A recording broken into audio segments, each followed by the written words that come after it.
চোখ দিয়ে আপনার মার দিকে তাকিয়ে থাকেন, কিছু করতে হবে না, শুধু মার দিকে তাকিয়ে থাকবেন, বাবার দিকে তাকিয়ে থাকবেন। সমাজের মধ্যে মুরব্বিয়ানে কেরাম যারা যায়, মুরব্বীরা সাদা দাড়ির লোক, জমিনে আল্লাহর রহমতের কারণ, আল্লাহর রহমতের কারণ। এটা মাথায় রেখে মুরব্বীদের দিকে তাকাবেন। কবরের মধ্যে গিয়ে হাঁটবেন, কবরবাসীর কবরের দিকে তাকিয়ে পরকালের কথা স্মরণ করবেন।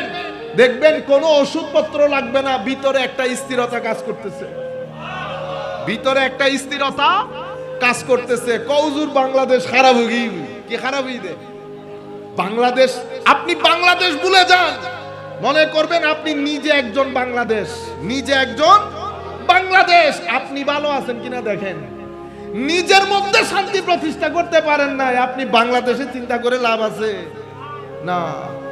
আগে আমরা প্রত্যেকে আমি বাংলাদেশ, আমি বাংলাদেশ।